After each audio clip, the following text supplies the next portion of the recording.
Vamos lá, pessoal? Pessoal, na aula passada, nós havíamos conversado, né? Vocês viram, foi a primeira parte que a gente analisou. Quer dizer, a gente viu como nós conectávamos o nosso kit, né? Como a gente podia conectar o kit no Edge Impulse, né? Nós vimos lá que nós vamos refazer hoje, eu vou revisar com vocês, porque o que nós vamos fazer hoje é a Anomaly Detection, mas o que a gente vai fazer é em cima do que a gente viu na semana passada, né? Eu vou fazer o seguinte, eu vou até voltar um pouquinho aqui. A gente tinha, na semana passada, o que a gente tinha mais ou menos parado, eu tinha mostrado para vocês, a gente viu mais ou menos como é que a gente coletava os dados, né, daí nós testávamos o modelo, uma vez que a gente estava ok, a gente fazíamos o deploy, né, que a gente jogava aquilo como uma biblioteca .zip, né, e incorporava. Tá? Legal. Hoje, a ideia até o final da aula, o que nós vamos fazer, na verdade, é incorporar naquele modelo, né, um segundo modelo, nós vamos usar os mesmos dados de entrada, mas incorporar um segundo modelo para fazer anomaly detection. Tá?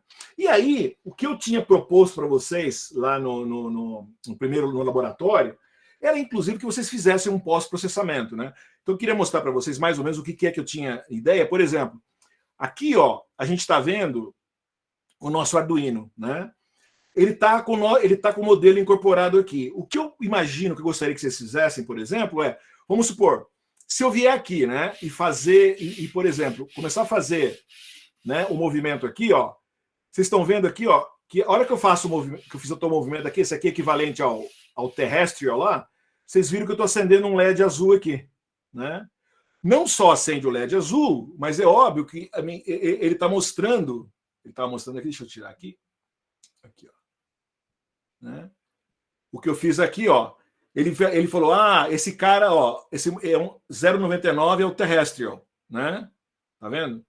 E, além disso, o que eu fiz, eu modifiquei o programa para também acender um LED azul, tá certo? Essa que foi a ideia, né?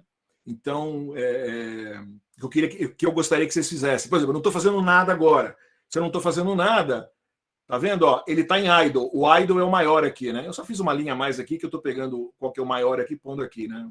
Idle com probabilidade e tal. Olha lá, o idle. E quando eu quero idle, eu não quero nenhuma luz acesa, né? Aqui eu não quero nenhum LED aceso. Mas vamos supor, por exemplo, que eu faço o lift, ó, né? Subo e desço aqui, né? Olha lá. Acendeu o LED verde, acendeu, tá? O LED verde acendeu, né? E a gente viu que o lift, né? Deve estar aqui, deve estar um lift grande aqui. Aqui, ó. Ó, lift 0,99, né? Se eu vier aqui agora, sei lá, fazer um marítimo aqui, né? Olha lá, acendi um LED vermelho, tá? O LED vermelho aceso. Então isso é um pós-processamento, quer dizer, porque aí, quer dizer, quando você olha aqui, né? Você viu aqui, cadê o marítimo? Tá. Eu põe de novo aqui, só para. Deixa eu. Mais fácil, né? Põe aqui.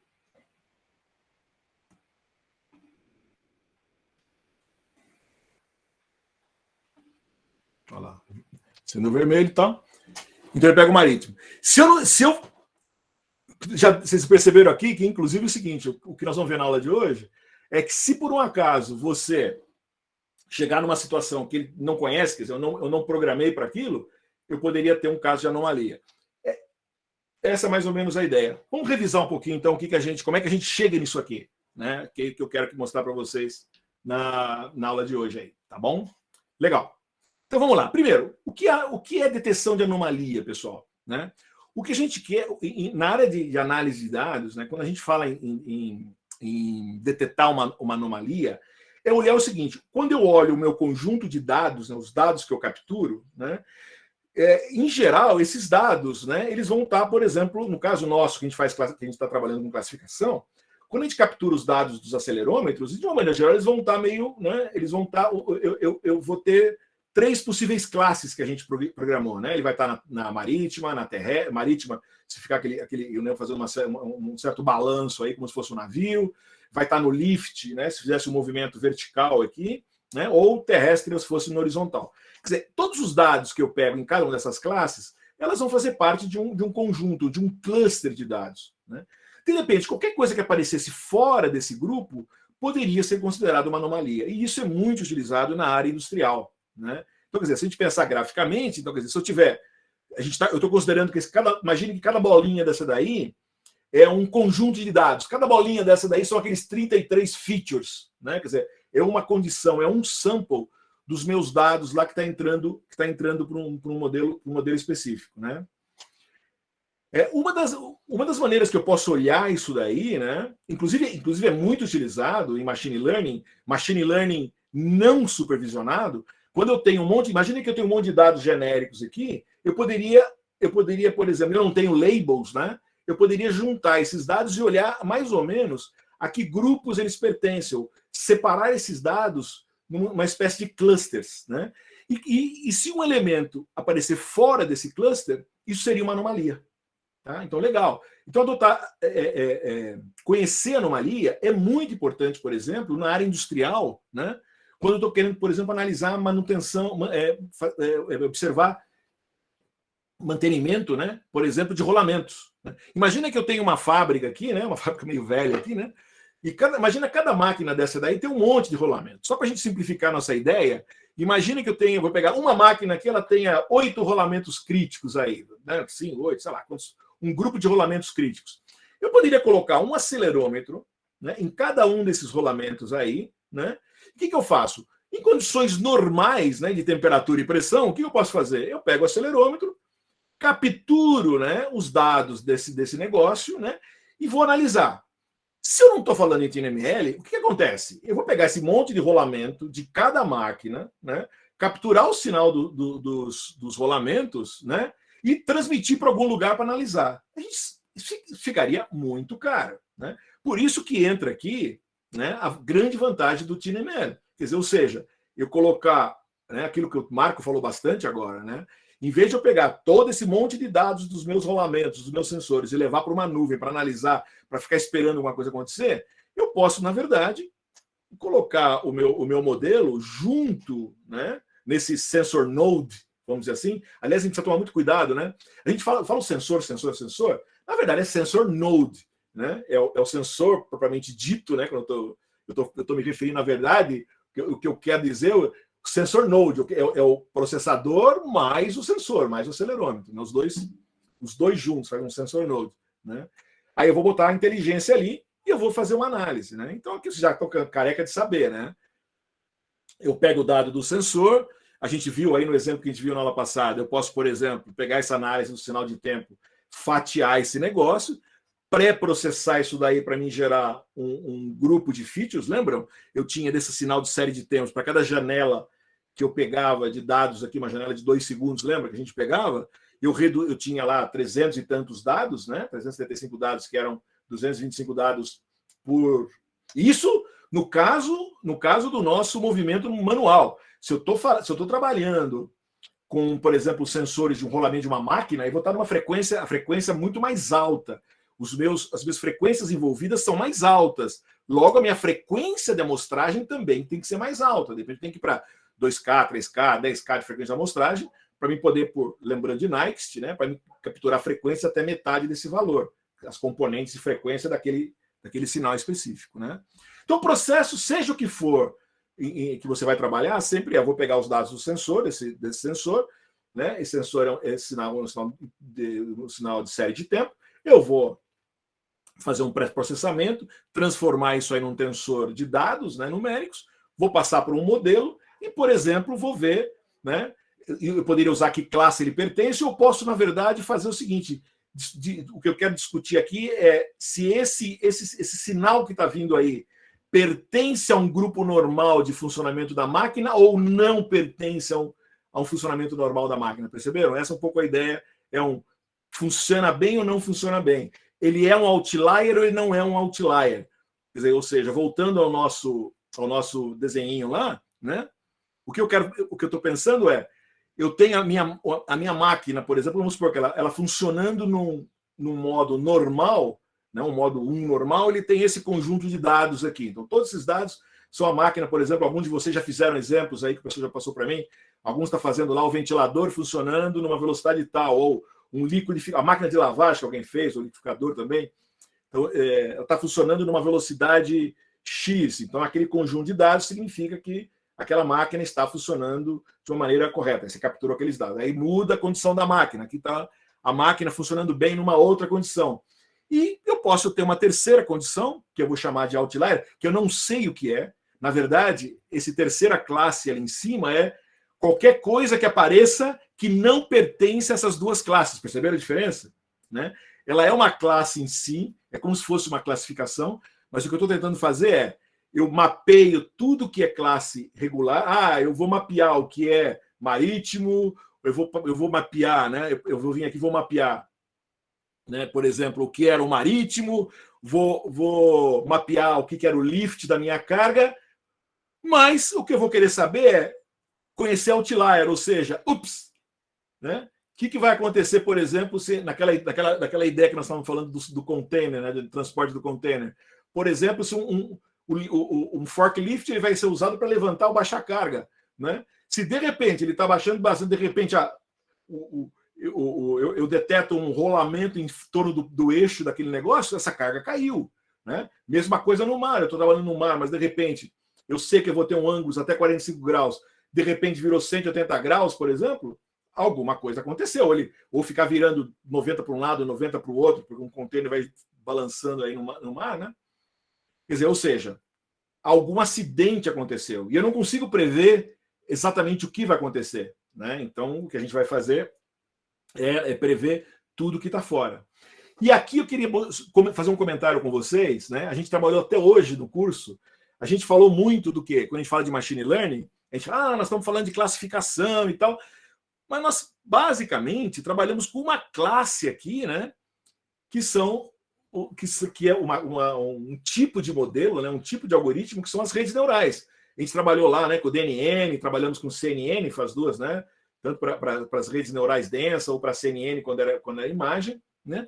Mas é importante, né, que vocês tenham na cabeça que, obviamente, que machine learning, né, não é tudo deep learning, não é tudo rede neural, né?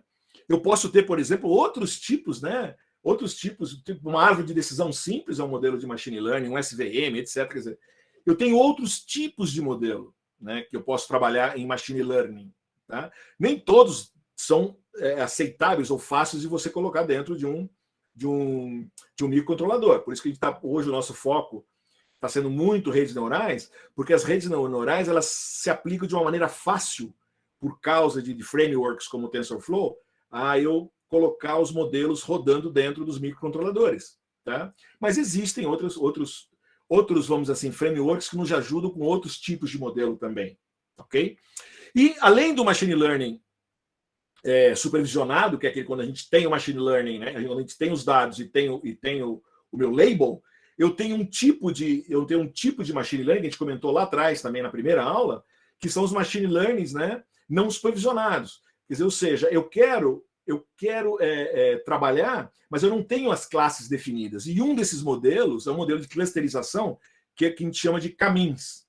Tá, ok? Nós não vamos entrar, eu vou usá-lo aqui, né? A gente não vai entrar na teoria, mas é uma maneira muito simples. Quer dizer, o que eu procuro fazer é agrupar os dados, né? Eu agrupo os dados. Eu tenho dado um conjunto de dados. O que esse algoritmo procura fazer é agrupar os dados mais próximos possíveis. Você define, na verdade, aqui esses centros aqui e fala, vamos supor, eu tenho esse conjunto de dados aqui, vamos dizer que eu acredito que sejam os 3 centros que eu tenho aqui, e o que eu vou fazer? Eu vou agrupar todos os pontos que têm uma distância euclidiana, né? O que eu faço, eu reduzo a dimensão disso daí para me ver, por exemplo, a distância euclidiana desse negócio, e digo, esses caras que têm a distância menor que tal coisa, pertencem a esse grupo. Se esse aqui, as distâncias dos pontos ao centro menor que tanto, pertence a esse grupo azulzinho, e assim por diante. Tá? Eu deixei para vocês aqui, gente, no folder da nossa aula, vocês vão encontrar lá, tá? Vocês vão encontrar aqui um notebook, eu não vou passar aqui hoje, mas depois quem quiser brincar um pouquinho, tá? O que a gente faz aqui usando scikit-learn, eu gerei um conjunto de 3 bolinhas aqui, como se fossem três grupos de dados. Eu vim aqui e disse, eu quero 300 samples, tá certo? Com 3 centros, tá? Gero isso daqui. Aí o que eu vou fazer, o que eu faço aqui é o seguinte, eu vou aplicar o próprio o próprio scikit-learning, né? Ele tem esse modelo, tá?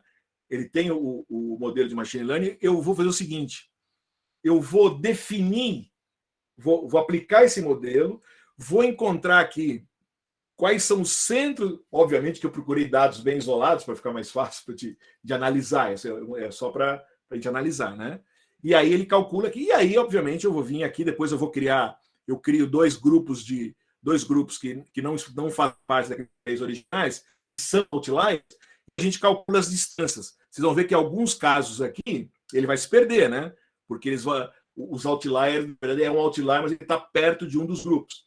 Mas a ideia é tentar o máximo possível. Aí vocês vão ver aqui que a hora que eu fechar os novos grupos dentro, a gente percebe que alguns vão estar dentro, fora. Dê uma analisadinha. O importante, eu quero só que vocês tenham o conceito. O conceito é, dado um grupo, né, um grupo de dados, o que a gente vai fazer então, né, nos dados de entrada, é procurar agrupar esses dados e tudo que acontecer fora desses grupos, desses clusters, vai ser outlier. Simplesmente isso. E como é que a gente aplica isso na prática, né? Voltando ao projeto que nós fizemos na aula passada, vocês se lembram, né? O que a gente fez? Eu peguei os dados do acelerômetro, né? A gente fez uma análise espectral dele, né? Lembra? A gente transformou os dados, pegando aqueles 33, geramos aqueles 33 features aqui, né? 11 features para cada um dos eixos, né? Que eram os valores de RMS, mais valores dos FFTs, né? Amplitude e frequência, e mais de potência lá dos pedacinhos, né? Com isso, esses 33 features, a gente gerou um classificador que classificava das minhas 4 classes. O que eu vou fazer aqui agora é o seguinte: eu vou manter o que eu tenho aqui, só que eu vou aproveitar esses 33 features que a gente tinha aqui, tá? Eu vou aproveitar esses 33 features que estavam entrando no meu classificador, eu também vou entrar num novo modelo que é um caminhos, tá? Simplesmente isso. E ele vai me dar uma quinta classe, né? Que é a anomalia, tá bom? Legal. Então, ó, vamos dar uma olhada como é que a gente faz isso no Edge Impulse, tá? Acho que eu vou direto aqui, porque eu acho que para não perder muito tempo. Depois, qualquer coisa, a gente dá uma corridinha lá, porque no fundo eu fiz o que eu fiz copy and paste, fiz ontem só copy and paste das telas para passar para vocês. Então, o que eu fiz? Eu peguei o projeto anterior nosso, tá? Eu tinha feito aquele projeto que eu tinha feito do Nano Motion Classification, tá? Já tinha criado o projeto lá, vocês já tinham capturado lá todos os 4 movimentos, né? O idle mais os 3 movimentos. A gente vem aqui no Create Impulse. O que eu fiz foi o seguinte, pessoal. Junto aqui do Classification Keras, eu vim aqui e adicionei mais. Eu já tinha adicionado aqui em cima o Keras, né? Que era o nosso modelo. O que eu mandei adicionar, simplesmente dei um add aqui no Anomaly Detection Caminhos, tá? Tá certo? Com isso, olha o que aconteceu. Ele ficou aqui com 2 em paralelo. E se vocês observarem aqui, vocês vão ver que a gente tem 5 classes agora, né? Aí a gente salva o impulso, beleza. Quando a gente salvar o impulso, né? Ele vai aparecer, ó, aparece uma nova. Esses caras aqui eu não preciso mexer, porque eu não mexia. Se eu não mexer com os dados, os meus 33 features de cada um dos meus samples já estão lá. O meu classificador está lá, eu não tenho que mexer nele. Mas vocês vão perceber que aparece uma nova área aqui, que é a Anomaly Detection. Tá? Aí, obviamente, que os seus 33 features aparecem aqui. Se vocês lembrarem, quando a gente tomou os dados, né, e a gente olhou, a gente deu uma olhada. Vamos pegar aqui, só para a gente relembrar rapidinho. Deixa eu vir aqui. Edge Impulse, só para a gente lembrar. Edge Impulse. Esse projeto era o IS, né? Acredito que é esse aqui. Vamos ver. É esse aqui? É, esse aqui. Então, ó, a gente veio aqui, lembra? Daqui a gente tinha capturado os dados, beleza? Estavam os dados todos aqui, ó lá. Né? Os nossos 4, cada um dos dados estavam aqui. Né? A gente tinha... desses dados aqui, a gente gerou, né? Ele pegou para cada um deles, dos dados, gerou os 33 features de entrada. Né? Quando a gente olhava aqui, né? Por exemplo, a gente percebe que nesse caso específico, a gente tinha uma boa divisão, né? Os dados estavam bem divididos aqui quando a gente usava o RMS. Podia não ser o caso, podia ser que, sei lá, que se eu estivesse analisando aqui o pico, vamos pegar o pico 1 de frequência versus o Spectre Power tal, vamos supor que nesse caso, aqui também está bem razoável, né? Está bem dividido, também daria, tá vendo? Está bem dividido, apesar que está um pouquinho mais junto aqui. Mas, em geral, você vai olhar quais são os teus conjuntos de dados, aqui olhando, né, na verdade, isso aqui é só um gráfico dos 33 versus 33 versus 33, eu estou escolhendo 3 para mim analisar, né? A gente tinha visto que realmente, quando a gente tinha o RMS, que é um valor bem característico de cada um dos eixos, a gente conseguia. Opa, ficou 2 iguais aqui, que é o Y. Y. A gente vê que está bem dividido. Então, quando veio aqui, quando a gente chegar no Anomaly Detection, né? Em geral, inclusive o próprio Edge Impulse põe uma estrelinha para a gente aqui, ó. Tem uma estrelinha aqui, tá vendo? Estrelinha, que ele está sugerindo que ele mesmo já olhou que esses três features que vão dar bem razoável. E ele sugere para a gente 32 clusters aqui. Você fala, puxa, mas não tinha que ser 4 clusters? Não, poderia. Você podia vir aqui, não, eu quero fazer 4 aqui. Legal, então vamos treinar isso aqui para 4 grupos. Tá? Vamos supor que eu quero fazer isso para 4 grupos. Mas olha que interessante, quando eu faço para 4 grupos, bacana, eu peguei inclusive esse ponto que está meio isoladão, está meio perdidão aqui. Eu peguei todos eles aqui, né? Todos os meus dados. Mas vocês percebem também que, por outro lado, eu tenho um monte. Como ele pega, ele vai encontrar o centro de cada um desses grupos, né? E ele vai encontrar, então, o centro desse grupão aqui, aí é o centro desse grupo aqui, o centro desse outro grupo aqui embaixo, né? Vocês percebem que fica uma área enorme ali também, sem nada. Ou seja, a probabilidade, se eu cair nessa área ou nessa área aqui, ele vai achar que não é anomalia. Então é interessante. Como aqui eu não estou muito preocupado eu não estou preocupado aqui. Eu tenho os labels dos dados que eu sei que é dado. O que eu quero descobrir são dados que estão fora, que são anomalias. Então, não necessariamente eu preciso entrar com o número de clusters que equivale às minhas classes. Então, por exemplo, ele sugeriu para a gente trabalhar com 32. Se eu trabalho com 32, o que ele vai fazer? Ele vai reagrupar cada grupinho dele, ele vai pensar num monte de grupinho que não me interessa, mas o que importa é que esses 32 grupos vão fazer parte dos dados que eu conheço, né? E aí o que vai acontecer? Ele vai gerar, ele vai botar todos os dados juntos, e a gente perdi um cara aqui. Paciência, mas olha o que aconteceu, gente. Eu consegui amarrar praticamente todos os dados. Qualquer coisa que cair fora desse grupo aqui, ele vai ser uma anomalia. Cada caso é um caso, você teria que analisar no teu caso. No caso de um projeto específico de vocês. Tá legal? Bacana. E a hora que eu, então, tendo isso aí, então, fica incorporado ao meu modelo. Tá? Então, vamos lembrar aqui, voltando lá para a nossa apresentação. Tá? Voltando para a apresentação. Se você quiser testar isso daí, quer dizer, vamos testar para ver se está funcionando, né? Primeiro, só para a gente for fazer uma lembrança, a primeira coisa que eu tenho que fazer, o que é? Como é que eu faço para mim testar isso daí? Fazer uma live classification. É usar, lembra? Ou você pode conectar teu telefone para fazer um teste, ou você conecta o teu módulo no Edge Impulse, né? A primeira maneira e a mais simples de fazer, o que é? Eu venho aqui, né? Carrego, lembra? Vou pegar o meu Arduino CLI, né? Ou seja, vou carregar, pegar um programinha que está desenvolvido que já fala com sensores, vou carregar aqui dentro do Arduino e esse cara vai passar a enviar os dados do sensor dos acelerômetros aqui para o meu computador. Na verdade, ele vai poder dar sinal do microfone e outros sensores, e você vai selecionar qual que você vai querer, né? E aí, a partir daí, o teu computador vai estar em comunicação com a nuvem da Edge Impulse, né? E lá você vai dizer para ela que você quer fazer essa conexão. A maneira mais fácil é usar o web USB, né? Mas para quem não consegue funcionar, como é o meu caso, que não funciona bem com Mac, eu, por exemplo, o que eu tenho que usar é o Edge Impulse Clear, por exemplo, para fazer isso. Tá? Então, a primeira coisa que eu tenho que fazer, eu vou conectar, eu venho aqui, volto para devices aqui, eu falei, eu quero conectar, né? Eu venho aqui, ó, conectar um novo dispositivo, só lembrando que a gente fez na aula passada, né? Vocês fazer depois em casa quem não fez. Aí eu quero conectar, vou conectar um fully supported board, né? Porque o Arduino ela é fully supported. Por exemplo, eu deixei para vocês lá a aula 20B, né?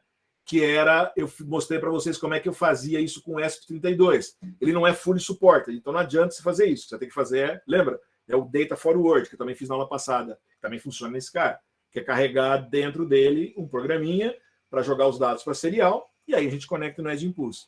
Legal. Aí o que eu faço? Eu venho aqui, faço um download do último arquivo lá da Edge Impulse, né? Esse cara aqui, eu vou abrir no meu, ele vai abrir, ele tem ele vai ter um programinha para Linux, né? Um BAT para como é que fala? Para um BAT aqui para Windows, né? E tem, por exemplo, um Mac comando, no meu caso aqui para Mac, né? Quando eu clico nesse cara Flash Command, o que ele vai fazer é o seguinte: uma vez que eu tenha aqui, né, o kit conectado aqui a serial, né? E aí o meu Arduino está aqui, eu venho aqui em cima, eu olho aqui, né, o meu board, o Arduino Nano 33, o meu port, legal, o port está aqui, o port é um port que está ligado no Arduino Nano. O meu vai ter esse nome cu.usb, qual de vocês deve ser com 1, com 2, com 3, para quem usa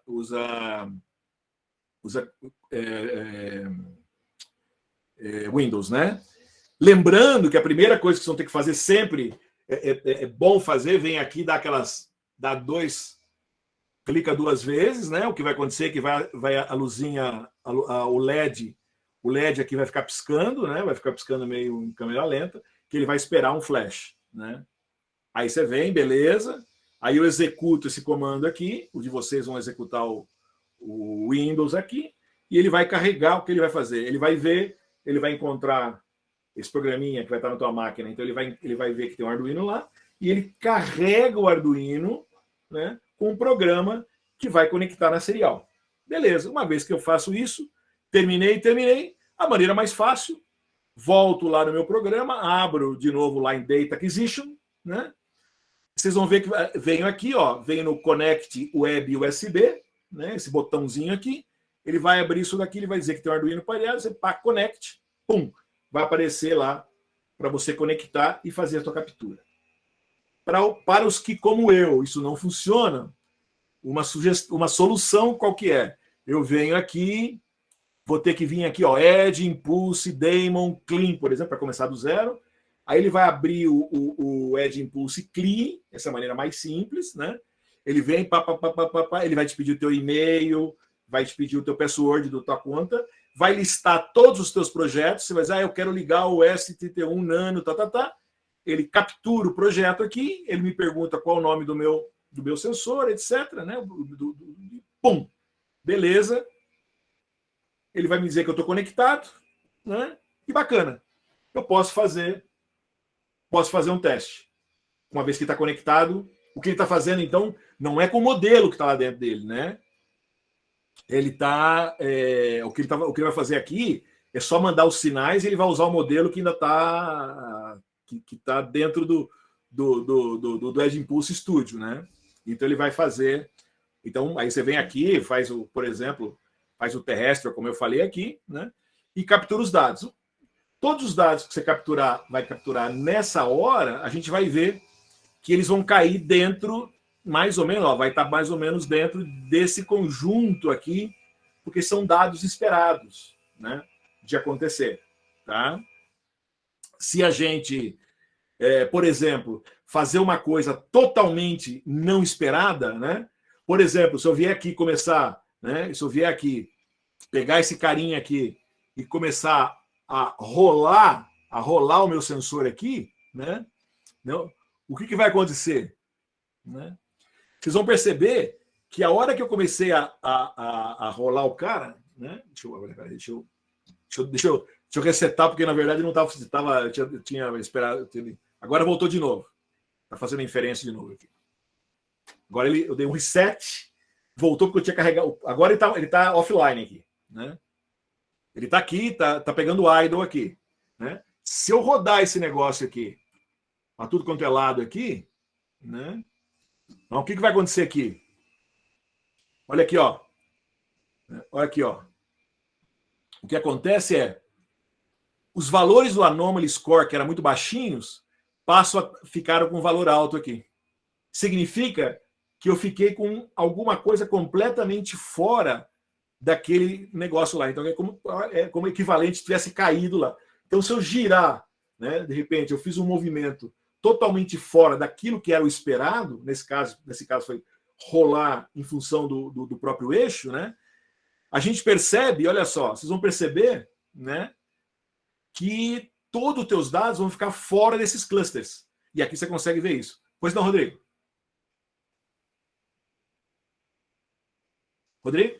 Oi, tá me ouvindo? Sim? Ah, tá. Eu notei tanto no seu exemplo aí quanto no meu, que mesmo quando ele aumenta o valor da anomalia, ele continua dando um valor alto para alguma classe. Nesse caso, eu ignoro o valor da classe e considero só o da anomalia. Então, Rodrigo, excelente pergunta. Veja bem, quantas classes eu tenho? Lembra lá atrás? Os modelos. Olha aqui, ó. Vou pegar até de novo aqui, que acho que vale a pena. Só para te lembrar aqui, ó. Lembra que nós estamos trabalhando com 2 modelos em paralelo, certo? Então, o modelo que tem essas 4, que eu gerei essas 4 classes, ele pega essa de entrada e gera as classes, né? Então, o que acontece? Qualquer movimento, qualquer coisa que você faça, ele sempre vai achar uma das 4 classes. Sempre ele vai achar aquela que vai ser a soma. Lembra? A saída vai ser um tensor que a soma vai dar 1. Pode ser que seja 0,25, 0,25, 0,25, ou 0,4, 0,3, 0,2. Quer dizer, vai ser um valor baixo em uma, mas vai ser distribuído entre elas. Ou uma delas vai ser maior, que está mais próxima, por exemplo. Só que, na verdade, não é bem aquela classe. Se o teu classificador tem um número X de classes, e a soma tem que dar 1, a tua saída sempre vai ter um valor mais alto e vai ter uma classe. Inclusive, por isso que quando muitos modelos que a gente for fazer, que vocês vão fazer no trabalho de vocês ou na prática, depende do que você faz, vale a pena você, por exemplo, eu estou pegando, vamos pegar, na próxima aula nós vamos fazer, por exemplo, detectar se eu falei abóbora ou chuchu. Você pode fazer um modelo para detectar abóbora e chuchu, abóbora e chuchu, abóbora e chuchu. Mas, por exemplo, eu posso fazer um que... Se eu falar Joaquim, sei lá, falar outra palavra, né? Puxa vida, eu posso... Que nem agora aqui, eu deixei o idle como sendo a única possibilidade dele estar parado. Mas não é verdade. Eu posso ter situações que não estavam previsíveis, que é no caso que eu quero pegar pelo Anomaly Detection. Se eu tiver no caso do som, né, eu posso falar, não, vou deixar silêncio, é uma possibilidade, e minhas 2 palavras. Mas peraí, se eu estou silêncio, a minha Alexa não atende. Se eu falo Alexa, ela abre. Mas se eu falar Marcelo, ela é uma palavra, o microfone capturou, isso vai ser tudo convertido, mas ela não vai abrir, ela não vai trigar, né? Então eu posso fazer, por exemplo, o correto era fazer o quê? Capturar um monte de palavras que não são a que eu quero, misturar tudo isso aí e fazer uma coisa de ser não me interessa, nesse caso específico. Aqui eu estou tentando classificar movimentos. Então, eu sei os 4 movimentos, parado, papá. Agora, qualquer outra coisa fora disso eu não sei. Então, por isso que eu prefiro usar um Anomaly Detection, que se não é esses 4, que eu estou supondo no meu exemplo, que eram as únicas coisas possíveis, era parado, andando em linha reta, subindo, qualquer coisa fora disso está errado, é uma anomalia, né? Só que o que eu vou fazer, na verdade, o meu pós-processamento aqui deverá ser, a atitude que eu vou tomar vou ter uma prioridade, vou olhar o Anomaly Detection, aqui. Se ele for um valor próximo de 0, negativo, beleza, eu venho aqui e olho as classes. Se esse cara for, sei lá, maior que 0,5, o valor que você definiu, o teu threshold, opa, eu ignoro o que está aqui. Porque é exatamente isso isso que você viu aqui. Se eu checar aqui agora, né? Ó, se eu fizer alguma coisa totalmente maluca aqui, ó, né? Vou virar, né? Eu virei aqui, ó, né? Olha lá, ele pegou duas classes, ele pegou uma verde e acendeu aqui, ó, verde e aqui, acendeu as duas coisas. E o verde deveria ser só, ó, aqui, né? Ó, ele continuou pegando anomalia, mas vamos fazer devagarinho aqui, ó, beleza, ó, só tá verde, beleza. Mas de repente, se eu subir balançando aqui, né? Fazer uma coisa não esperada, aqui ele tá achando que é navio, né? Aqui, vamos virar aqui. Ó, tá vendo? Ele acende qualquer coisa ali e o amarelinho. Quer dizer, ele deteta anomalia e uma outra coisa. Eu vou, na verdade, ignorar a outra coisa. Fala, Carlos.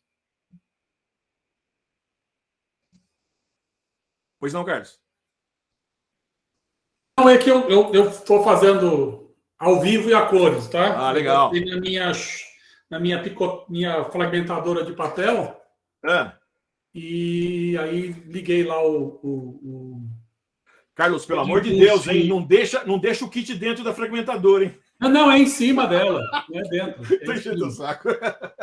Aí eu fiz o Add Impulse, Run Impulse, né? E assim, o Anomaly Score tá dando negativo. O negativo é quando tá funcionando normal. Ah, é normal? Ah, tá. Não, porque às vezes ele dá, por exemplo, eu não chacoalhei, né? Eu não estou fazendo uma wave, né? Porque ele está vamos dizer assim, ele está na superfície da fragmentadora, tá? Uhum. E às vezes aparece um wave estranho. Não é estranho isso? Não, depende. Sabe o que você tem que lembrar que você talvez não. Você precisaria ter pego mais dados, por exemplo, né? Se você pegar talvez está faltando dado para condições normais para ele ser uma operação normal numa condição X. Esse é o ponto, né?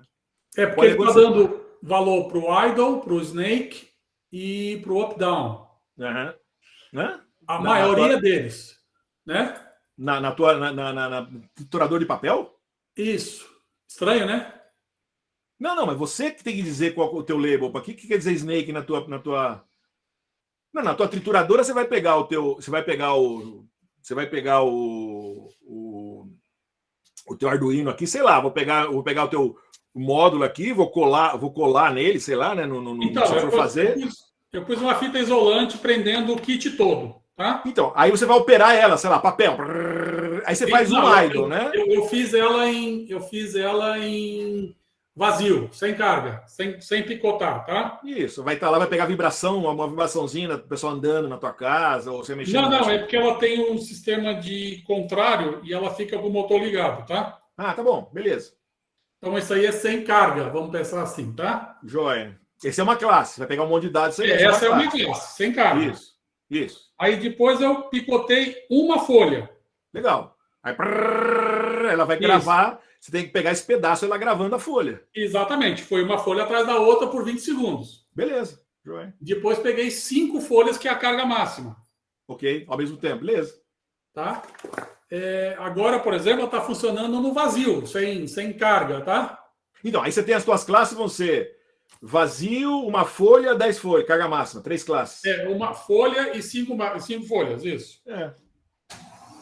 Então, esse é o nome das classes, né? Não tem... E essa não vai aparecer... Esse é o nome que você vai ter que dar quando você capturou e vai ter que sair na saída uma das 3 classes. Não tem cobrinha, nada, certo? Não, mas o que eu tô achando estranho é que um kit preso na fragmentadora, né? Não tem ninguém mais andando porque eu tô parado, tá? Eu tô sentado na cadeira, não tem mais ninguém porque eu moro sozinho, tá? Aí uma hora o idle dá 0, o snake dá quase 1. Mas que snake? Eu não estou entendendo que snake é esse. Tá aparecendo snake aqui. Não, então tua biblioteca está errada. Cuidado, ó. Uma coisa importante é o seguinte aqui, ó. Se você vem aqui, se você vier no teu Arduino, vamos supor que você gravou anterior, certo? Você tinha um modelo anterior. Tá? No meu caso aqui, ó, você é diferente. O meu dentro de documentos aqui, ó, dentro de documentos eu tenho o Arduino, vocês vão estar em algum lugar de vocês, na máquina de vocês aqui, ó.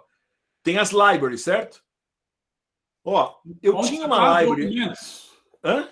Você está onde? Dentro do Não, seu porque Drive.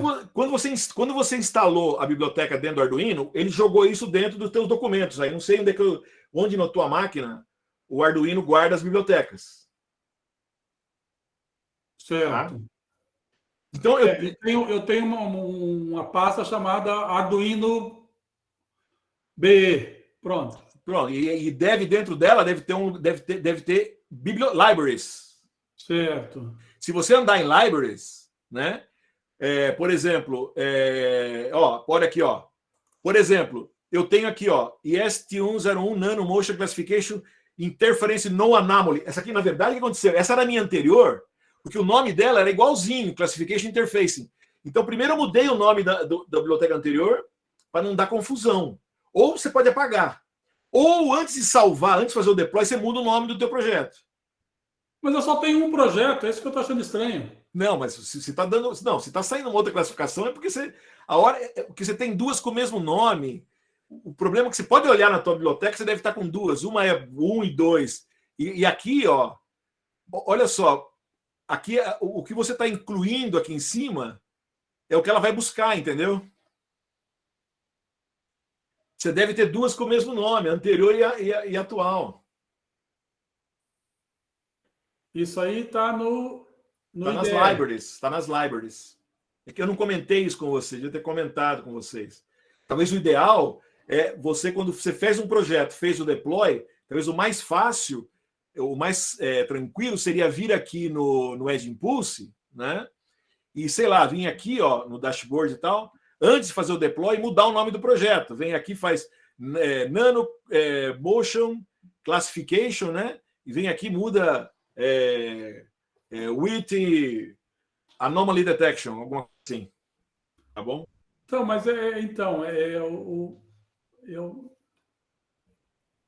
onde está o nome do projeto? Calma aí. Para mim, então, então eu vou ter que dar uma olhada nisso aí. Project Information. Acha lá. Enquanto você procura aí, João, fala, João. Enquanto ele procura. Ô, Marcelo, é o seguinte, tem como você tem as envoltórias dos seus dados lá, das coletas que você fez, certo? Tá? Envoltória que você fala, o conjunto de dados que você treinou com os labels, certo? E aí certo. Depois você vai subdividir em vários clusters, vamos dizer assim. Tá. Isso aqui no Anomaly Detection, certo? Isso. Uhum. Aí, o que acontece? A gente tem que treinar os nossos modelos procurando uma envoltória dos extremos. Ou tem como você colocar um leque, um up um pouquinho a mais envolvendo esse cluster, de tal maneira que, pelo fato de você não ter treinado o conjunto muito legal, o que vai acontecer? Ele vai dar pau, só que aquele pau é instantâneo, vai detectar, e você normalmente não registrou isso, e volta e meia você vai ter problema desse tipo. Então, eu acho que aí, João, o lance todo é o número de cluster que você põe aqui. É que eu parti do pressuposto, é que eu falei, cada caso eu parti do pressuposto, entre aspas, que, vamos dizer assim, os meus movimentos estão corretos. Eu sei que o meu terrestre é assim, então, quer dizer, obviamente eu puxei um pouco para o lado didático aqui. Então, beleza, quanto mais clusters eu coloquei aqui, mais enxuto vai ser, quer dizer, mais eu vou pegando vou deixando o mínimo de espaço possível, porque eu queria que qualquer coisa que fosse fora ele fosse considerado anomalia, nesse caso específico. Se você diminuir aqui, você fala, não, então peraí, então vou fazer o seguinte, eu vou botar, talvez não 4, mas 10 clusters aqui. E vou calcular com 10 clusters. Então, com isso, se ele vai dividir com 10, automaticamente eu já estou aumentando um pouco aqui, tá vendo? Ó? Pode ser que esse cara agora aqui, uma simples virada, ele não vai detectar. Ele teria que ter muitos ou muita diferença. Não, mas o que eu estou dizendo é o seguinte, os clusters estão aí, mas se você não tomou o cuidado de treinar nos extremos, e aqueles extremos aceitáveis, entendi. O que vai acontecer? Aí você vai acusar pau que não é pau. Perfeito, perfeito. Porque exatamente, o caso ideal é exatamente esse. O caso ideal é você ter no teu treinamento todas as condições, máximas condições possíveis que você vai encontrar na prática. Se você, teoria, tivesse 100% do que aconteceria na prática, o teu modelo seria 100%, seria uma maravilha. Né? Porque você não encontraria na prática nada que fosse diferente daquilo, vamos dizer assim, de uma certa maneira. Na prática isso não existe, então você tenta fazer, mas quanto mais você conseguir abranger a tua condição normal de temperatura e pressão, vamos dizer assim, né, dentro da tua condição, melhor. Sem dúvida nenhuma, você tem toda a razão. Né? E aí cada caso é um caso, não tem jeito. Mas a Anomaly Detection é um caso bem legal, porque você consegue, de uma certa maneira, vamos dizer assim, se eu considero que isso aqui, fiz meus dados, eles estão ok, bacana, eu não tenho ideia do que poderia ser muito diferente disso, e qualquer coisa seja diferente disso, eu quero detectar, ou pelo menos registrar para me analisar, beleza. Então eu poderia ter um caso, por exemplo, ele me registrou uma anomalia, e eu fui ver, por exemplo, falei, poxa, mas deu marítimo e deu uma anomalia, por quê? Pô, mas cheguei eu tinha testado umas condições lá que o barco não ia no máximo 45, ele chegou a 50 por algum motivo, que deveria estar fora, mas na verdade não foi culpa do container, foi um problema que aconteceu. Aí eu vou olhar no log do navio e, legal. Algo mais ou menos assim. Marcelo, oi. Qual biblioteca que eu tenho que olhar? A biblioteca, por exemplo, a biblioteca que você tá usando aqui em cima, ó. Calma aí, deixa eu chegar lá, eu estou fora da página. Tá, esse aí que você está me mostrando é o IDE do Arduino. Do Arduino. Isso. Porque você abaixou. O que você fez? Você foi lá. Quando você fez. Vamos continuar aqui rapidinho. Quando você for fazer o deployment aqui, desse modelo, né? Você fez o deploy. Aí você fez o que aqui? Você veio aqui e falou assim: eu quero fazer um deploy para o Arduino. Isso. Aí você veio aqui. Você deu aqui, sei lá, mandou primeiro analisar, ele vai fechar isso aqui, certo? Aí eu vou vir aqui e vou dar um build aqui, né? Quando você não escolheu o Arduino lá no Sense? Você não tem que escolher Não, só aqui em cima. Se você escolheu de baixo, o que ele vai fazer, ele vai criar um flash para você carregar. Eu não quero fazer isso, eu nunca usei esse troço. Eu quero carregar uma biblioteca, porque eu quero alterar depois. E se eu peguei o Arduino aqui em cima, de baixo, aí já lascou. Eu acho que lascou, porque ele vai, na verdade, ele deveria funcionar. Né? Deveria funcionar também, mas você não vai conseguir, vai ficar um negócio bem quadradinho, ele vai fazer um flash direto na tua máquina, né? Ô, Marcelo, oi. Se usa, eu tentei ontem, eu baixei esse Arduino Nano 33 aí, e ele gera esse flash. Só que ele só funciona, você só consegue dar um deploy na placa usando aquele daemon do Edge Impulse CLI. Sem ele não roda. Você não consegue olhar no monitor serial nem nada. Pelo menos eu não consegui. Não, então é isso. Não. Então, por exemplo, mas é bom, Rodrigo, que acabamos de ver o que o Carlos, ajudar o Carlos, porque foi ótimo. Eu nunca usei, sinceramente, nem como. Carlos, o que aconteceu é o seguinte, então olha só. Você, na verdade, o que você fez, ele tá usando, de alguma maneira, que ele está usando, porque o teu programinha, você está usando esse programinha aqui, que é da versão anterior que você tinha feito. Por isso está dando cobrinha, o escambau, entendeu? Você não fez o deploy. Agora eu fiz o que você fez. Aí ele criou Build Arduino Library, tá? Isso. Sketch include library, Edge, zip library, tal. Example can be found under... File, example, você clicou aqui, aí clicou aqui, aí você fez o build aqui. Quando você fez o build, né? Aí ele vai gerar uma biblioteca .zip, certo? Isso. Aí você vai, uma vez que ele vai gerar, vai salvar lá. Você vai vir aqui no Sketch, você vai ver Include Library, aí vai vir aqui, Include Library, vai vir Add Zip Library aqui. Mas esse que você está mexendo agora. É o IDE do Arduino? Do Arduino. Abre Arduino qualquer Arduino, abre um 0, qualquer um aí. Aí eu incluo essa biblioteca que ele criou, é isso? Inclui library, add zip library, aí vai abrir aqui, né? Aí abriu aqui, abriu. Aí você vai procurar, no meu caso específico, ela vai aparecer no downloads, né? Aí eu abro no downloads, Vou ter que procurar a última aqui. Deve ser um EI, alguma coisa aqui, ó. É a que você gerou agora.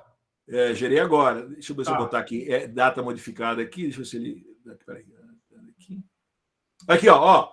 Acabou de gerar, ó. Nano, Motion, Classification, Nano, papapá. Ó, quarta-feira, Tá. 3h30, tá vendo? Gerou Sim. aqui. Se eu der um choose aqui, o que ele vai fazer? Ele vai abaixar essa biblioteca. Vou baixar. Ó, fiz aqui.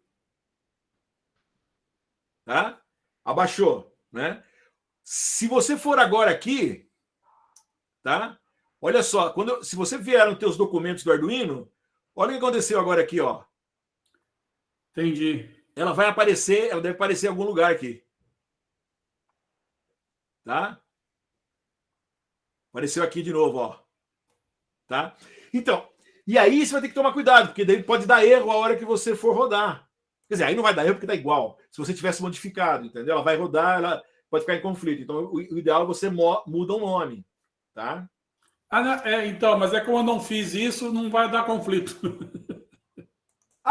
Não, mas você não tinha anterior? Não, você tem um rodando aí, cuidado. Você tem a. Não, tem um rodando, mas eu não tenho que carregar nada nele? Como assim? Não, eu tenho algo que está dentro do meu Arduino, certo? Não, sim, não é que está dentro do Arduino, é que está nas suas bibliotecas lá. Isso, está na minha biblioteca. Porque a hora que você for compilar o teu programa novo, tem que compilar o programa, né? Sim, claro. Né? E aqui, porque o que você vai fazer? Você vai vir aqui, uma vez que você carregou a biblioteca, você vem aqui, né? Você vai File, Examples, né? Aí você vai procurar aqui, Nano Classification Interface, e vai abrir aqui, ó, Sensor Acelerômetro. Aí você vai abrir o programa aqui. Mas esse é o que você acabou de gravar aí. Espero que sim. O problema que pode acontecer é que se está com o mesmo nome, às vezes ele pode ficar. Ele ficou com duas, ele pode abrir a anterior. Por isso que eu te falo, tem que apagar a anterior se você tiver ou mudar de nome. Não fazer deploy do mesmo nome de projeto. Entendi. Entendeu? Não, tranquilo. Tá? Porque olha aqui, ó. Olha só. Acabei de abrir aqui, certo?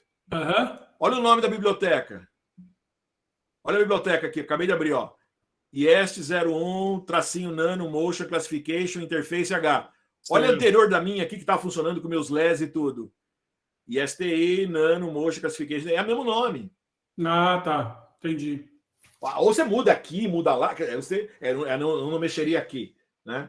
Porque senão, porque está interligado com o Edge Impulse. Mas é mais fácil salvar com outro nome lá no Edge Impulse. Tá bom? Beleza? Pessoal, tá indo. Então, quer dizer, bom, aqui eu tinha no programa lá de vocês, é só eu coloquei isso que eu acabei de explicar, foi bom que eu expliquei para o Carlos, tem aí na aula de vocês aí, né?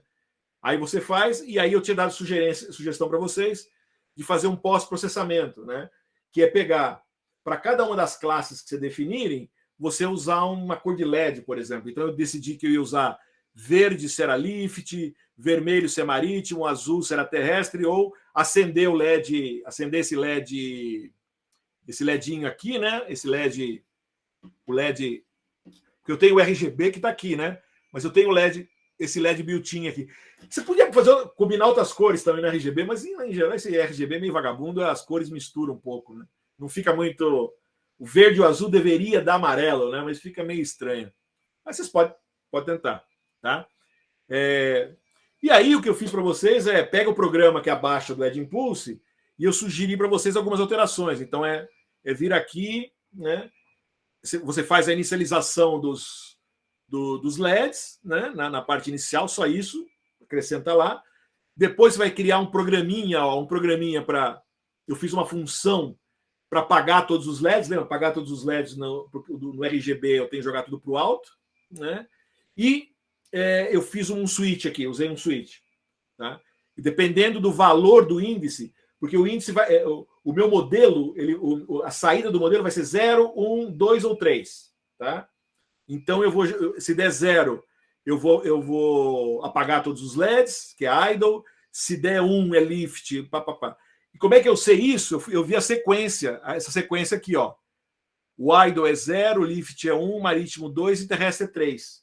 Tá? É a saída na sequência, que é a sequência que eu tinha lá do Edge Impulse. Tá bom?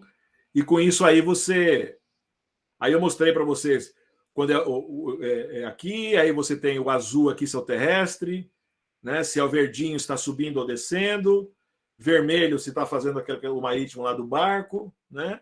E quando acende aqui, é uma anomalia, lembrando aquilo que a gente discutiu aqui, né, com o Rodrigo, que não importa esse valor, aqui dando vermelhinho, que a maioria vai dar vermelhinho, que é o que está mais próximo, porque eu estou girando e o barco faz um monte de movimento, né?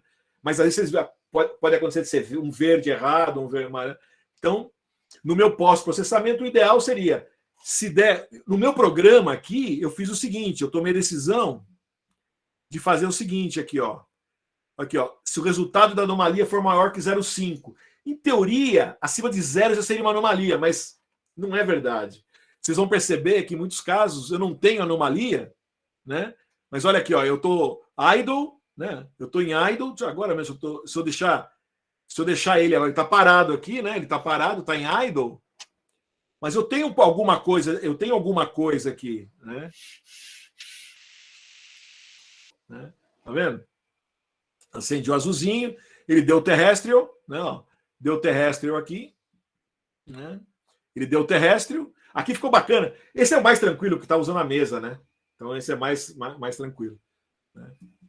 Mas em alguns casos, mesmo que eu estou parado aqui, às vezes não fica ruim. Então eu vi que quando você está subindo, por exemplo, a gente vai ver. Mesmo se eu subir bonitinho, ó, acendeu o outro lá. Ó, eu estou subindo bonitinho, ó. Agora tá só o verde aceso. Só tá o verde aceso. São as últimas que a gente fez aqui. Olha lá. Então eu tinha aqui, ó. Eu tinha o lift, tá vendo? Ó? Eu tinha o lift, mas eu tenho um pouco de anomalia aqui. Mas o que eu tomei a decisão de fazer, se é menos de 0,5, eu não acendi, porque eu estou considerando que é um pouquinho. É o que o João tinha comentado. Então, mesmo que eu fiz uma definição, nos meus testes práticos, eu defini um novo threshold, dependendo do meu projeto. De novo, isso é o pós-processamento, que você vai ver qual é o que você vai considerar como certo e considerar como errado. Tá?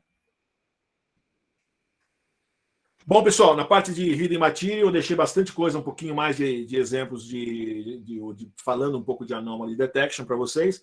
Pessoal, lembrando que o nosso curso é muito bom na prática, quer dizer, a gente só vai aprender mesmo, né? A hora vocês vão lá, pega, faz. Os exemplos são simples, porque a ideia é de definir os conceitos.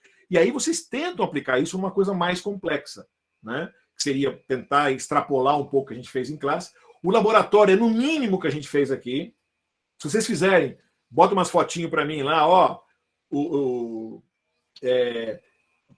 o serial monitor funcionando, do programinha já está satisfeito.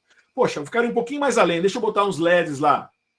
Bacana, que eu estou fazendo um pós-processamento. Porque na prática você vai fazer isso. Acender um LED, na verdade, é mandar um sinal, ligar um rádio LoRa para mandar uma informação guardada em algum lugar, ou só se der acontecer aquele caso, eu quero salvar esses dados em algum lugar para me trabalhar depois, alguma coisa desse tipo, né? O resultado da classificação, né? Ou uma coisa mais complexa, que é o trabalho de vocês aí. Tá bom, gente? Pessoal, bom, para a aula de hoje era isso que eu tinha programado com vocês. Tá? Espero que deu para pegar o jeitão. Na aula que vem a gente vai começar a falar um pouquinho de som, tá? Fazer exemplo de som. Em paralelo, pessoal, dúvida que vocês tenham, mandam para mim, tá? Que acho que é a maneira da gente ir tentando resolver. Só para avisar que eu consegui arrumar aqui a questão do Arduino. Eu reinstalei tudo. Eu apaguei as bibliotecas, apaguei o registro, desinstalei tudo. Aí quando eu reinstalei, ele compilou normal. Era algum conflito mesmo que estava bloqueando.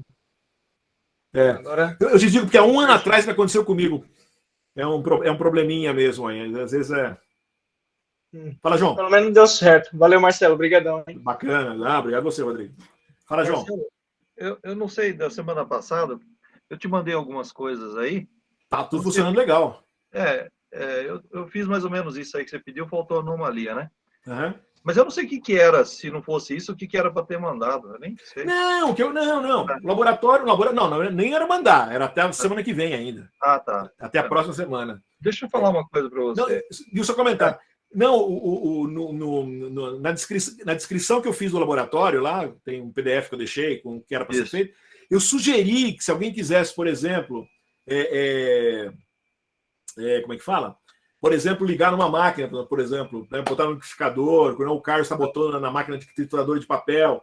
Então, capturar a vibração de uma situação normal da máquina, de uma ou duas situações, e tentar ver se aconteceu ele chacoalhar. Se ele ficar bonitinho no papel lá, mas de repente alguém chegou lá e ele chacoalhar a máquina, talvez não era uma situação normal. A trituradora não deveria balançar. Ou o terremoto, alguém está mexendo ali, né? Então deve dar uma anomalia. Esse tipo de coisa só. Entendi. O Rodrigo, alguém está fazendo no ventilador também, né? Escuta, fala uma coisa para mim. Uhum. Eu estou com alguns problemas naquela plataforma que eu fiz lá. Coloquei umas molas. Do teclado? Etc. E tal. Agora, fala uma coisa para mim. Aí eu estou usando o celular, e no celular tem usando o acelerômetro, o giroscópio, dá 9 sinais. Né? 3 do acelerômetro, 3 do giroscópio e da roda. O 3 é do magnetrômetro dele, né? Que é a questão de posicionamento. Agora, fala uma coisa para mim. Aí eu selecionei lá pelo EdImpulse aquele contínuo, que aí ele pega todos os sinais naquela opção. Traz 9 sinais, 9 curvinhas. Eu queria saber o seguinte, no EdImpulse, aí ele já seleciona os parâmetros, etc. Só que eu queria era anular alguns deles. Me parece que eu já tinha conseguido fazer isso, mas então você faz a coleta dos dados, tá? Então vem aquelas 6 curvinhas lá ao mesmo tempo. 6 ou 9? 6 ou 9? 9, né? Você está usando 3? 9 curvinhas lá. Ixi, e aí tem os seus dados coletados. Aí eu estou cortando, porque quando você aperta uma tecla, ele só fica, sei lá, em torno de 1,5 segundos, 2 segundos oscilando. Da minha sistema oscilatório aqui, que eu acabei criando. Bom, mas aí eu tenho que fazer o corte. Pô, eu nunca fiz, João, peraí. Tá vendo aí, ó? Aí, ó. Essas setinhas aí, eu posso cancelar aí. Pode. Aí, beleza. Me ajuda, né? Concorda? Tá certo. Concordo com você. Aí você poderia... A tua vai aparecer 9 aqui, os 9 nomes, e você vai escolher só as que você quer. Só que eu quero. Então, você tem razão. Deixa eu uma coisa aqui. Eu nunca tinha feito, João. Tá que legal, que legal. Espectroanálises. Eu faço a última pergunta, prometo que eu vou embora. Não, olha que pergunta boa, João. Acabamos, não, aí, pode ser que, tá vendo? Você tem você tem um aparelho que está te dando mais eixos do que você queria, que você quer só alguns. Eu nunca tinha feito isso, porque em geral eu pego tudo e trabalhei. Eu nunca precisei selecionar o eixo. Sabe legal, que bacana. É que eu fico mexendo nessas coisas, depois eu esqueço o que eu já fiz. Então, me parece que eu já tinha feito alguma coisa. Agora, deixa eu falar uma outra pergunta, assim, talvez mais idiota do que essa daí. Vamos supor assim, eu abro uma janela de 10 segundos e aperto a tecla 3 vezes e ela tem um tempo de resposta entre 2 a 3 segundos, vai. Eu amostro, então, em 10 segundos, 3 amostras. Tem problema. Isso interfere em alguma coisa na parte do treinamento, quando o EdImpulse vai treinar? Não, né? Não, porque, olha... Não, porque, por exemplo, aqui eu tinha um idle aqui de 1 minuto e 20, por exemplo, eu tenho outro aqui e são 10. Em geral, você define um valor fixo para baixar. Mas, por exemplo, você quer ver? Só para dar uma ideia para vocês, eu estou fazendo aqui um trabalho para o Marco Zenaro lá, que eu estou analisando mosquito. Então, o que eu fiz aqui, cara? Eu baixei um dataset de Stanford, né? Que os caras capturam o zumbido de Aedes aegyptis, do Albopicocus, lá não sei o quê. Olha só, o que eu tenho aqui, por exemplo, aqui eu tenho 2 minutos do Albopicocus aqui, só ligar aqui ele vai ficar com 2 minutos, né? Esse outro aqui tem 1 minuto do Aedes aegyptis aqui, você dá até arrepio, você liga esse troço aqui, fica um mosquitinho, né? Só que o que é o meu dado? O meu dado, na verdade, João, quando eu vier aqui, quando eu estou desenhando o impulso, eu estou falando que eu quero pegar janelas de 1 segundo e fazendo um crise de 250 milissegundos e 250 milissegundos. Então, cada sinal meu, na verdade, vai ser sinal de 1 segundo só. Entendeu? A janela. Não importa que eu tinha 1 minuto, 2 minutos, 4 minutos. Quer dizer, aqueles dados ali que você subiu no EdImpulse, os dados crus, eles não vão ser o dado que eu vou trabalhar. O dado que eu vou trabalhar, eu vou deslizar uma janela em cima dele. Aí meu dado cru, entre aspas, vai ser o valor que eu estou tirando da janela, que vai ser, no caso meu aqui, 1 segundo de dado. Esses dados eles estão sendo, a frequência é 8 kHz. Eu capturei dados com 8 kHz. Então, para cada 1 segundo, eu tenho 8.000 pontos. 8.000 pontos de sinal de áudio.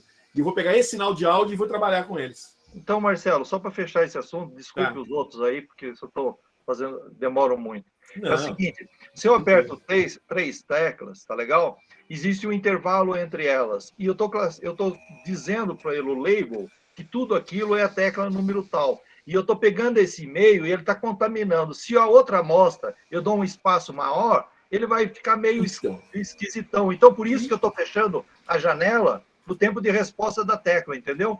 Tá bom? Não, tá bom, beleza. Não, aí não tem problema. Não, mas aí o que eu sugiro a você vai dar trabalho. Mas eu acho, por exemplo, eu fiz com som, que é vir aqui e dar um crop, né? Abrir o sinal aqui, vir aqui no crop, o split, na verdade, e aí você vir lá e tirar os lá, falar, esse pedaço daqui eu não quero, né? Isso. Eu quero só o pedaço daqui e daqui. Então, ou você vem aqui, eu quero adicionar mais um segmento aqui, aí você fala, não, eu quero pegar esse pedacinho aqui e esse pedaço eu não quero esse pedaço do meio aqui, para você ver que para som isso é muito importante, porque eu vou pegar exemplos de 1 segundo e aí realmente a minha palavra vai estar no meio ali. Eu não quero os em branco, né? Porque eu vou contaminar a informação, vou estar dizendo que esse e-mail é alguma coisa que não é. Por isso que eu estou fechando em cima do tempo de resposta. Mas desculpa, muito obrigado. Não, tá bom. Fala, João. João Vitor. Boa tarde, professor. Aproveitando essa pergunta aí, foi o João também, né, que acabou de fazer, se não me engano. Isso, o João. Beleza, você disse que você pode ter um tempo só, por exemplo, de 2 minutos para fazer o treino, certo? Uhum. Não precisa fazer vários exemplos lá, vários tempos, que ele já vai separar sozinho, é isso? Porque quando você define... Então, tem que tomar cuidado, porque você pode ter, como eu falei, que você pode ter 2 minutos, 1 minuto aqui, você pode variar, não tem problema, porque vai interessar depois. A hora que você vier, por exemplo, eu estou aqui no espectrograma, por exemplo, aqui, né? Todos os features que você tem aqui, você pega qualquer feature que você pegue aqui, o tamanho desse feature aqui, que vai ser o raw feature, vai ser igual. Quer dizer, cada pedaço. Tá vendo? Isso aqui é o tamanho do grandão lá, tá vendo? É o tamanho dos X minutos lá. Tá? Agora, o que me interessa é que esse carinha, o meu feature mesmo, ele é 1 segundo só. Quando eu estou andando aqui, ele vai pegar 1 segundo desse cara. Aí esse raw feature, se você pegar esses dados daqui, eu estou pegando 1 segundo daqui. Por quê? Porque eu defini 1 segundo lá. Legal. E para os dados de teste, eu posso fazer a mesma coisa? Ter um dado inteiro aí, um áudio, vamos supor aí, maior, e ele também vai fazer essa divisão? Ou no caso do teste eu vou ter que colocar vários?